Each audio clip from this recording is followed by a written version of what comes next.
So let's do this unboxing.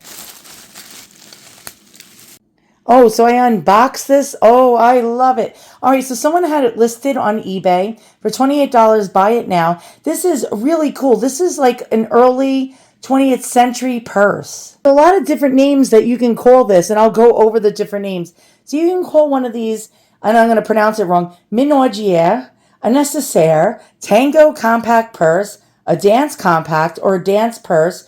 Now, in French, Minaudière means to flirt or to simper. And you can see why, because this thing is ultra like shiny. And so you swing this baby around, you're going to get attention. These type of purses were small cases that would carry your necessary things. Like, for example, toiletries, calling cards, generally things like powder, rouge, and it would have a mirror. There would be spots for your coins. There would be spots to put your calling cards in. And let's just open it up and look in there. Really quite cool. There's the coin slots. Now, a lot of these would have little rouge pot spots and little loose powder or pressed powder spots with a puff. Here's the mirror. Actually, the mirror is right down in there. There's the spot where you would put your calling card. We have an engine turn. Look at the engine turn design. Really, look at that pattern. It's lovely. And so I saw this again for $28. And the issue was in the pictures were garbage. Absolute garbage. And in the pictures, it looked like there were huge dents in it. And I knew what it was. I could tell if you look close enough, it was the actual camera lens reflecting into it with little circles all through the front of this. And it looked like it was all dented up. And that's why nobody hit that buy it now, which was great for me. The seller really didn't have a clue what this was. She accepted my $20 cheapskate offer. And wow. Okay, I just tested it. It tests for silver. There is a marking, and it's over there. And it has some manufacturer's marking and product number. But there was no marking for sterling. Generally, these would be made out of German coin silver. German coin silver is not real silver. A lot of sellers sell these as silver, and they are German coin silver, which is actually made up of base metals to make it look like it's silver, but it's really not. It's imitation silver, which was popular during the early 20th century and the late 19th century. German coin silver was invented in the 1700s, but really got very popular during the end of the Victorian era and the early 20th century. This really cool number over here did test for 80% silver, which is European coin silver, which is quite cool. So when you let the mirror down, there's a little hidden compartment. There's a spot where you can write notes. Generally, these were made out of celluloid or an early form of plastic. It was easily erased, and then you can keep writing notes. If not, you could actually use this as a picture frame and put photos of your boyfriend in there.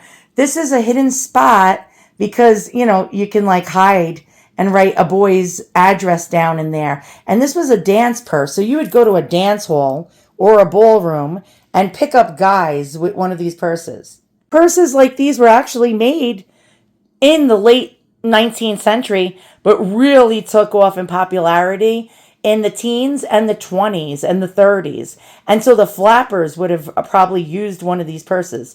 And the flappers were carefree, basically burn your bra type of people before the actual hippies. And so when makeup was frowned upon, it was really frowned upon for ladies to paint their faces. It came really popular in the 20s with women's lib and women's suffrage. They basically were like, nope, we're going to wear makeup. But before that, there would be hidden little compartments in here.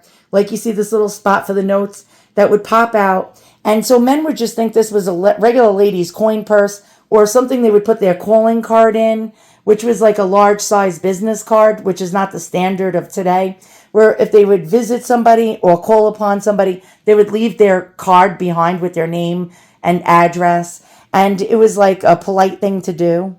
Before makeup really was actually not frowned upon, they would have these hidden compartments for their rouge and their pressed powder and even lipstick. Purses like these were like little sneaky little purses. So a lady could sneak off in a corner and look through the mirror and actually apply her lipstick or rouge or her pressed powder or loose powder. Some of these would actually have ingenious areas of hidden lipstick. In the handle, there would be like a Bakelite, actually Bakelite, I never can say that word right, or celluloid handle, and then when you pull it, there would be a lipstick tube hidden in the actual hanging handle, which was quite cool too. I know that there was a lot of these type of ones that were starting to really take off in the teens, like right around World War One, before a little bit of World War One, and after World War One, when everything like started being produced back in America again, like metals weren't scarce. These things really took off like hotcakes. Women didn't give a flying hoot. You know what I was going to say. And basically would just apply their lipstick in public, which was before that, it was very rude to do. They didn't care anymore. They basically like were just like, that's it. We've had enough. We're going to just do whatever the hell we want. You can see the engine turn design in here.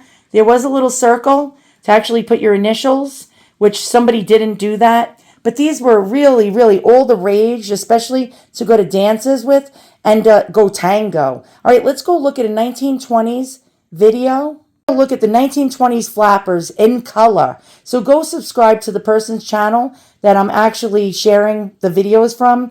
And I'm going to put it in the description beneath this video. Go ahead and share their channel as well with others. It's really cool how they colorize these old videos.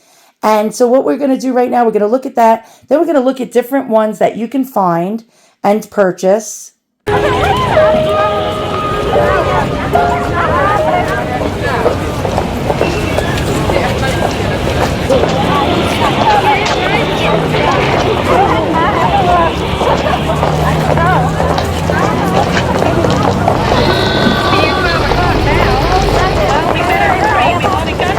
Betty, what shoes are you wearing tonight?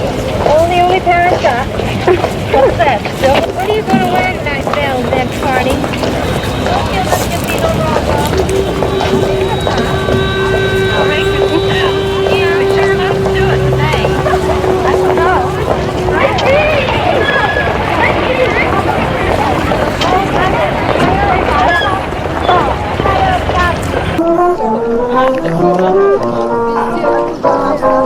Отлично.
Maybe you should put that out there. Please.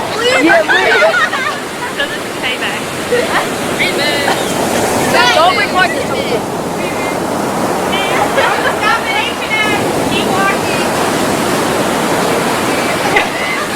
When we were with each other, and when I would leave her house, I would say, she would go inside after I was gone. And would wait the whole way home. And she told me recently. Hello. You can always see my reflection. Izzy is being a bad girl. Rachel Torres decides that a pretty two-piece felt set, hat and bag to match, with applique flowers of felt, is just the right dash for early spring wear. A black and white chapeau of felt, chosen here by Laura LaPlante. Isn't it sweet? The Ultra Smart Hat for spring this year is of Castilian red Valley Bundle straw with drooping brim, worn here by Edna Murphy. A decided spring note is obvious in this ensemble of an English tweed coat and imported print scarf worn by Barbara Bedford. A most striking feminine chapeau is brought forth in wavecrest green with ecru lace trim in large fleur style, so becomingly worn by Corliss Palmer. Jeanette Loft chooses this new ensemble of imported Josette crepe with printed blouse and a large scarf collar.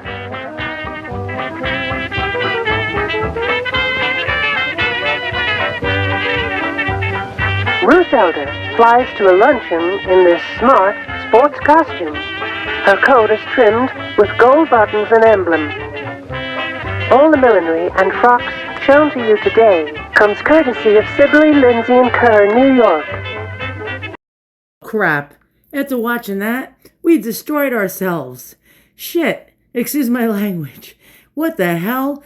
Oh my God, my everyday wear is hoodies and sweatpants. Okay, so here's an example of some other ones you'll see. Mine is made by the same manufacturer, I believe, because it's marked W.M. and Company. So this says Art Deco Wattress Manufacturer Company, sterling silver dance purse.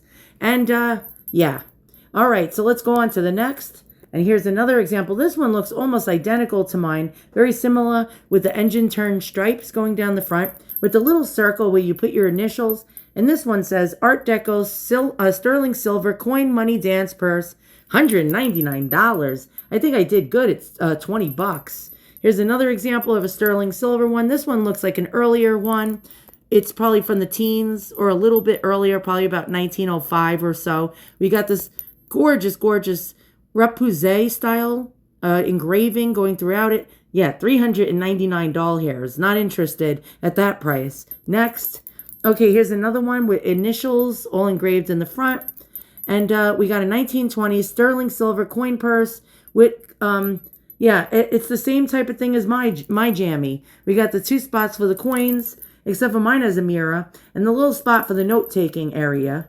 And what is this one selling for? 270 doll hairs. What the hell? All right, next. Oh, I was just showing you more pictures of the inside. Yeah. All right. And some of these are marked German coin silver. It'll say German silver. It is not actually real silver if you see that. Here's another example. Is that the same one that we just saw? No, it's not. And again, we have gorgeous Repoussé. Probably pronounced that wrong because I don't do French very well. Yeah, 229 doll hairs. Not interested. Here's the other ones you will see. These ones are highly sought after. This is guilloche. You see that enamel work? Really quite lovely. You see it also in the little finger ring. That's really beautiful. Next, we have another guilloche with silver and gold wash. Really quite beautiful. These ones sell sometime in the $250 to $475 price range. I see that. Well, not on eBay, but on those, you know, Ruby Lane and First Dibs type of sites. Here we go. Here's another guilloche. Really gorgeous with the flowers and the blue color. People always love this blue color when collecting. It's also silver as well. Here's another example. This one is so Art Deco. We got the glass beads in the handle. Look at the shape. We got a nice, it looks actually like it's not glass beads. It might be celluloid or some kind of weird plastics, which was popular. Engine turned, stripes going down it.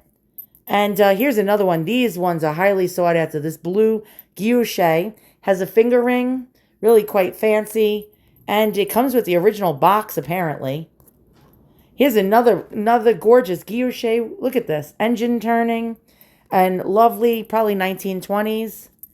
And here's another one. Very Art Deco. Very beautiful. Look at the chain. Silver with guilloche enamel. And another one. Look at that one. We got some kind of enamel work with a swan.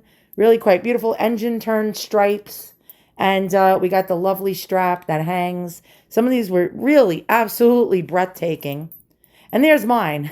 I don't know. I take loads of pictures because I stim like that. My daughters tell me it's called stimming. Don't know what the heck they mean by that. But there we go. All right, so let's go ahead and conclude this video by saying I really got lucky to get this at the price that I did because, yeah, I couldn't afford this if I had to pay full price. 20 doll hairs because it looked dented. It was not dented, thank the good Lord.